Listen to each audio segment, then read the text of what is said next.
Hey mamas, welcome to Breastfeeding Relief with Bethany. We share incredible stories, tips, and breastfeeding ideas to help on your journey. I'm your host, Bethany Laverne, a lactation consultant and speech therapist who helps mamas with breastfeeding. Not all breastfeeding stories are the same, and we dive into those topics. Welcome, Suzzie, to Breastfeeding Relief with Bethany. It's so good to have you on our podcast today. So why don't you go ahead and jump in and tell everyone a little bit about yourself? Hi, I'm Suzzie Vehrs. I'm a mom of two little girls, actually big girls. They're 5 and 9 now. And I'm also a doula and childbirth educator. So I've supported about 200 births and seen a lot of moms go through this journey into having a baby, trying to figure out how to feed them. And I'm really excited that we get to talk about what it's like and hopefully give some helpful tips. Yeah, I love that. I had a doula with both of our sons. I loved the first one better than the second one. I'm not going to lie about that. But she moved and I couldn't use her for my second one. She moved all the way to Alabama. So I was so sad I couldn't have her for my second one. So I think maybe my prejudice didn't help my second birth as well. But they're still wonderful advocates no matter what. So we love what you do. Thank you for what you do. Thank you. Yeah, we love it. So why don't we jump in with your breastfeeding journeys? So why don't we start with your oldest daughter first? Yeah, so I have two kids and I had a lot of pressure around doing everything the natural way. When I had Zoe, the only resources I had around breastfeeding was a little bit from the Ina May Gaskin book about the womanly art of breastfeeding, which is beautiful and inspiring, but also on the other hand, like, oh, it's all going to work out and just trust the process. And so I felt like that could have been really good advice. But also when I ran into challenges, I didn't have support or an awareness of what was normal and what was not normal. Mm-hmm. And so there was a lot of powering through things that I think did not have to be as painful or difficult as they were.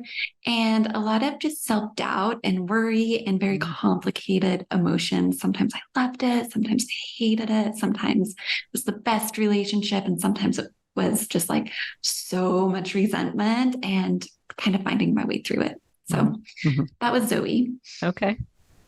Hazel was a little bit different. By the time I had her, I had already been a mom for 4 years. So there was some more acceptance with going with the flow.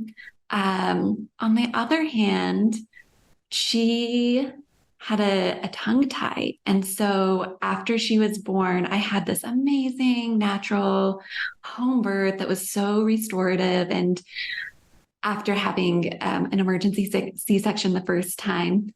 But then when I started breastfeeding the first day, I was like, this is great. It's so easy. It's so awesome. And then every day it got progressively more painful to the point where it was worse than labor.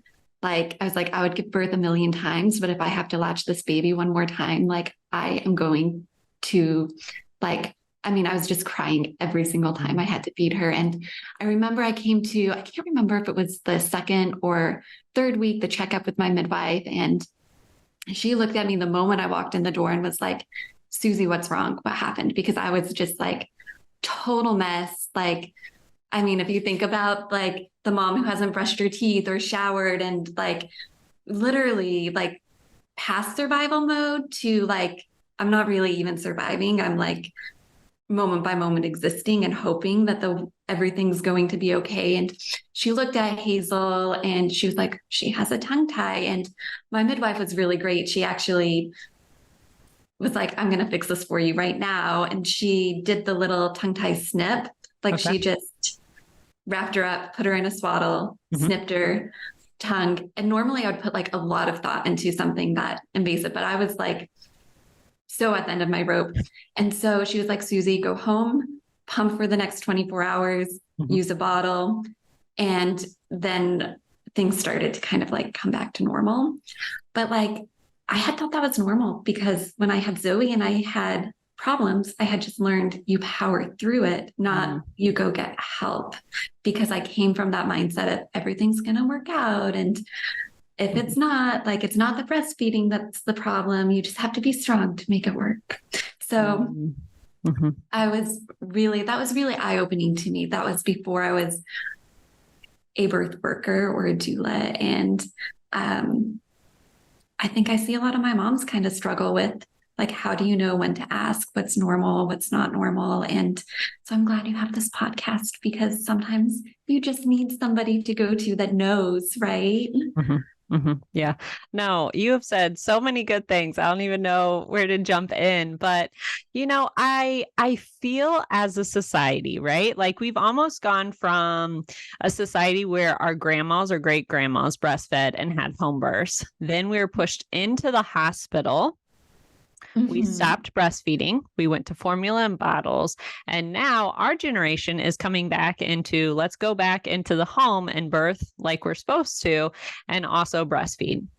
And so there's that disconnect where I feel some of our moms or mother-in-laws are not supportive of us, that we want to do this. And they also don't have advice, or good advice, I hate to say.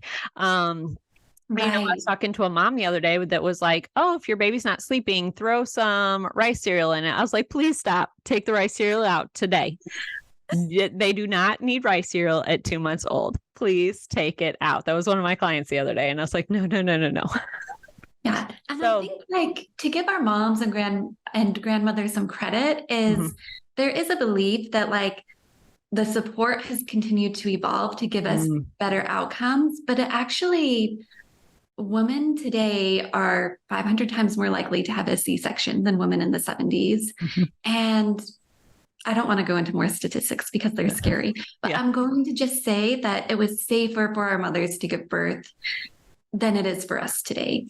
And so to think that they have all the answers, or that they even understand or know about the challenges that we're facing, is kind of a lot to ask from people that may have just come in with more awareness or more supportive systems, or a lot of that's broken up as family systems have broken.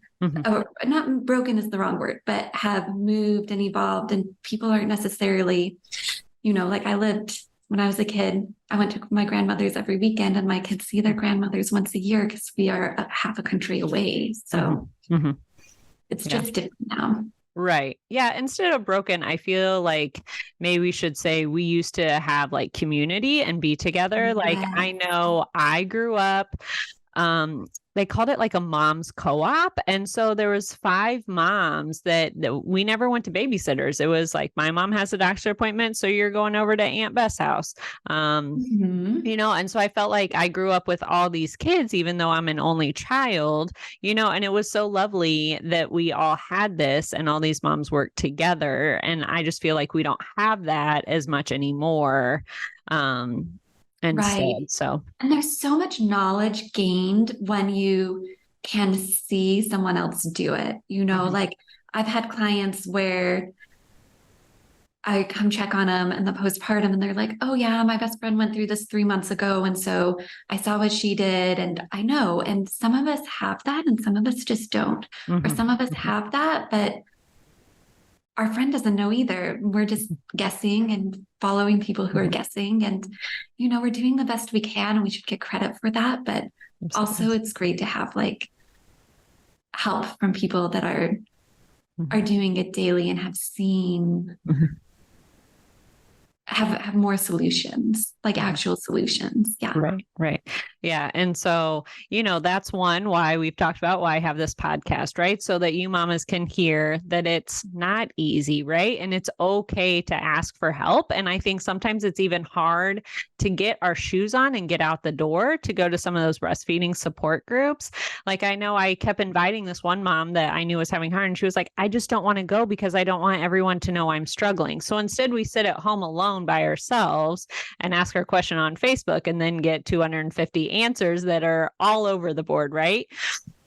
And so instead, Suzzie, thank you. By the way, like I had such a perfection mindset when I entered motherhood. I mean, it was just who I was. When I was in high school, I was a straight A student. And when I went to college, I just had that mindset of I had to be perfect to be loved and to be okay. And then you enter motherhood and you're like, you finally cannot be perfect at something. And you have to learn how to cope with like, wait, messy is good. There's freedom here. There's joy here. There's happiness when you let go of that mindset. But it's a lot if you've been held to those high expectations and held yourself to high expectations through every other phase. Yeah, absolutely. I remember the first week I was going to go to a breastfeeding group, and I remember we had actually like slept late that day. It was beautiful. He had taken like a 4-hour sleep after. And so I didn't wake up until it was supposed to start, and it started at like 10 a.m. And so we wouldn't have gotten there until 10:30. And so I decided not to go because I didn't want to be late. I didn't know it was like come and go as you want. And so I didn't even go. So then instead I sat home and cried because I didn't get to go because we slept late and I should have set an alarm, you know? Yeah, we can be way too hard on ourselves. Oh, absolutely. Absolutely. So I think it's so good to get in community with other moms and see like, oh, she wore her slippers, and oh, you have dry shampoo in, and oh, we're all a hot mess today. And I love the group I went to is that you're supposed to share one good thing that was happening. You're supposed to at least find one good thing in your life, even if it was like, I showed up today. And then you're supposed to ask for help for something that you were struggling with so that everyone could see like, I have it perfect. Right. And so you were seeing what other people were struggling with. And like, then, like you said, we're learning from everybody else of, oh yeah, she's struggling with that too. Or in the future, remember, oh yeah, Suzzie was struggling with this. I can also like use that advice too. Yeah, very good. So I want to jump back into Hazel's tongue tie for a second. And so did your midwife teach you to stretch the tongue after she did. She yes. home with some exercises, and I probably broke a couple rules because I also, my Zoe was 4. So I had a 4-year-old and a newborn, and which is probably, I mean, a lot of people have 2 babies. That's normal, or more, you know, but you know, it's a juggle. And so I'd always give Zoe a popsicle when I was doing the tongue tie stretches because she would get stressed that her sister was crying and upset. And it was hard for me because I didn't like doing it. And I think because I was so sleep deprived and in pain myself and feeling I didn't have any family at home. My now ex-husband, he went back to work 2 days after she was born. So I was really like on my own in a lot of ways. And so I broke probably every parenting rule, and I would give Hazel, like I'd let her lick the popsicle and that would help me get through the thing, because I don't know why somehow I was just like, okay, I guess like I will let her do this. Like something about it helped me get through it. And I look back at it, I'm like, that's really not a great idea to give your kid, your like 2-3-week-old baby a popsicle, but it got us through it and she's still fine. So like sometimes you got to do what you got to do to survive. So okay, I love that idea, but we're going to switch it up, mamas. Okay, here's some secret sauce. Let me give some secret sauce that Suzzie doesn't know that she should have done. So instead, you're going to give them a popsicle, but you're going to give them a breastfeeding popsicle, mamas. And so what you're going to do is take some pump milk and you're going to freeze it in little ice cube trays, and don't even fill like the whole thing, right? Something little, or you can get the long skinny ones. Freeze that, and then get one of those Mayo munchies and then stick it in the Mayo munchie, and then let them suck on that. So 1, they're getting hydrated, and 2, it's cold and it's going to numb their tongue and lip for them, mamas. So that's what I would do instead of a popsicle. And I'm so glad you're here with like the professional advice, not the I'm surviving and trying to get through it mom advice. No, but you were close. You were close. Let's just make it a little healthier. And I've learned to have compassion for that and pride in getting through it too. Yeah. Yeah. No, but we appreciate your honesty. And I know there's a mom sitting here listening to this going, okay, I'm okay. This is okay. Yes. I say that because I want you to have your high five moments, right? Like, yeah, exactly. and know it's okay to be a mess sometimes in this. It is. Yeah. So let's go a step further with that. So I love that you were doing the stretches. So mamas, I want to let you know about my free resource. So I've just changed up my resource. And so you're going to get 6 private podcast episodes from me. You're also going to download the signs and symptoms of your baby and mama that have a tongue tie. And so you're going to see what Suzzie saw, right? You might have clogged ducts. You're going to be in pain. You might have cracked and bleeding nipples. I have a whole list of things that you're like, oh yeah, my baby has a tongue tie because I checked off all 9 of these. And then you're going to look at your baby symptoms and you're going to be like, it has a bad latch. We're gassy. We're spitting up. We have the hiccups constantly. We're constipated, right? So then look through that checklist. But if your baby's a little older and taking a bottle, I have the signs and symptoms of your baby on a bottle and also starting solids. And after it's done, I have a free download for tracking all those stretches. You're supposed to be tracking those stretches or doing those stretches 6 times a day. So I have a tracker because when, as Suzzie said, you were just surviving, you have no idea how often you did it. And so I have a tracker so that you can track to make sure, oh yeah, I need to do one more time today. So go ahead and go download that, mama, so that you guys know what you're doing. That's awesome. I'm so glad you put together those resources because, I mean, when you're in that, you haven't slept, you're in pain, you're trying to survive. Like, it's so things that are, like so basic to me now that my kids are like 5 and 9. I'm like, those were really hard when they were little, and there was so much more pressure and so many demands on the physical resources of your body and your mind, and that you don't really realize that you even have that much to give sometimes. Yeah, so true. So for all of our new mamas out there, what can we tell them that you wish you knew about breastfeeding before you started your journey? I really wish that I had known that if I wanted help to go to a lactation consultant, because I think with Zoe, I have so many terrible stories of the stuff I went through with Zoe. Like at one point I had a clogged duct and then it got infected and there was like literally milk coming out of the side of my breast, like up here kind of by my armpit. It was gross and scary, and I was young and terrified. And so I called my doctor and went in and they drained it. I guarantee you she had a tongue tie and they did not diagnose it. They just told me, go home and breastfeed more and take Tylenol and it will go away.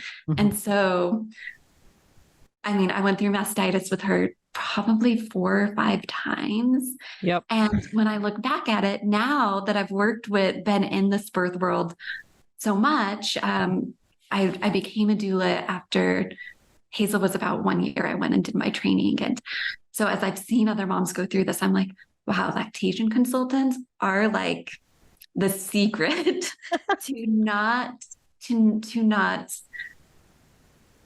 to finding the solutions, right? Because it's not necessarily, I have so much respect for the OBs that I work with now, but their job really is to monitor and treat with medicine because they practice medicine. They aren't supposed to be experts in everything we need. We're supposed to go to the people who are experts. And so I just wish everybody knew that it's okay to ask for a lactation consultant. They love when you call and they'll hold your hand, right? Like I think about the girl that I recommend to my clients and I'm like, she comes and she takes their hand and she's like, I've got you through this process. And, when I'm checking on people after their births and I'm seeing them go from these places where I was a mess to like, oh wait, now I'm finding places of security and this is working out and there's predictability and flow and my schedule is working out and there's maybe a little sense of balance. I'm like, she led people there, right? So that would be my secret, I guess. I love that. And so, of course, Mom, as you know, I'm a lactation consultant and a speech therapist. And so I want to help you on these journeys from your couch. And so what I offer is 30 days lactation support with me, and you were texting me, you were sending me voicemail messages, you were sending me little videos, you're sending me pictures and saying, does this look right? What do you think about this? And so I want to help you on your journey. I want to set you up for success. And so I even get questions from one of my mamas the other day that said, I want to breastfeed in public and baby wear. What's the best sling for me to wear? And truthfully, I didn't know the answers, but I have a baby wearing friend in my pocket. And so I called her up and I said, hey, what's the best one to wear? I can recommend one, but what would you recommend for a 2-month-old? And so she sent me one, and then I send it on to my client, right? And so I might not have that specific baby wearing answer, but I have all the other lactation answers for you. And especially if, like Suzzie, you think your baby has a tongue tie, I can walk you through that process together. I want to set you up for success. I want to make sure that you continue on your breastfeeding journey for as long as you want. You know, if you just want to go until you go back to work at 6 or 8 weeks, that's fine. Or if you want to try to hit a year, 2 years, I am here to set you up for success instead of being like, this is too painful. This is too hard. I'm losing my mind. I'm giving up today. Right? Yeah. So reach out. I want to help you. Yay. So I want all the mamas to know how they can connect with you, specifically as being a doula. Yeah, so I am in Seattle, and if you're here in Seattle, I would love to support you through your birth. But for moms that are not here in Seattle, or if you already have a doula, I also have a childbirth course, and it's 100% online. And we do the same things that lactation consultants do, just a step before, where we're a very holistic course where we believe a lot in nutrition, a lot in movement, a lot in helping you conceptualize your birth, not so much thinking, should I have a natural birth or should I have an epidural? Because what do other people think? But let's identify what your internal tools are, what your external tools are, and how you can create a birth plan that reflects what you actually need in the moment, right? Like I think about my 2 births and I look back at the decisions I made, and some choices I made from expectation and some came from inside. And the ones that were truly aligned have always felt good. And the other things I've had to kind of process a little bit, which is normal because there's a lot of self-discovery in this process and this journey. But we really just want to have you set up so that whatever tools you see you need, that you have exactly what you need from the moment your labor begins to the moment you're holding your baby, and that you have proper expectations, you know what to expect, and you have this whole toolbox of resources to get through, manage, flow through your birth in a very empowering and strong way. We have our course is just at shebirthsbravely.com/learn. And we also have a really fun free quiz. It's what does your birth plan say about your personality, which we use a little bit in the course as we're talking about how do you find good fits for things. It's really eye-opening, and it will also help you really communicate as you're trying to find your perfect team to help you create this birth. It helps eliminate a lot of that friction that we might experience where we want one thing and we don't know how or why we're not getting support around that. Mm-hmm. No, I think that's absolutely wonderful. And especially take her up on getting a, oh shoot, I just lost the word, birth plan. Having one of those and walking into the hospital and handing it to your nurse, I felt was like so great because mine goes, oh, you don't want an epidural? And I said, no, and do not ask me. Yeah. And I said, don't even ask me. And she said, okay, I promise I will not ask you. You have to ask me if you change your mind. I will not offer it. And I was like, great. And I never had one. That's amazing. And that's kind of support that everyone should get. But if we don't know how to communicate, people don't know how to support us because they don't know who we are, and we have one page to give it to them and communicate it.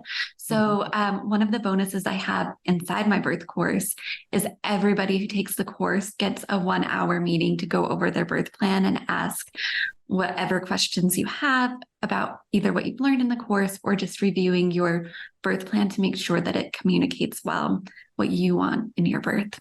I think that's absolutely fantastic. There's been quite a few mamas I've known recently that have been personal friends of mine that I've suggested them doing something like this. Oh no, Bethany, we're going to have an unmedicated birth. I know what I'm doing. You want to guess what all 3 of them had? Epidural? C-sections. Oh no. Yep. Yeah. We don't want to set people up for that. Yeah, exactly. So, if that's not what you're walking in with, if you didn't walk in with a planned C-section, that's one thing. If you walk in with planned C-section, fine. But if you wanted to have an all natural birth and came out with an emergency C-section, I just feel like there's a lot of hurt and trauma that they're now having to process through. So hit Suzzie up, please go take it. And I know she'll help you out. So thank you so much for coming on today. We're so excited to have you, and thank you for sharing. Thank you so much for having me. It's a pleasure. Thank you so much for listening in. If you loved this episode, it would mean so much if you would share it with another mama or post on social media and tag me. I want to personally thank you for wanting to help other mamas. You got this. I'm rooting for your breastfeeding journey.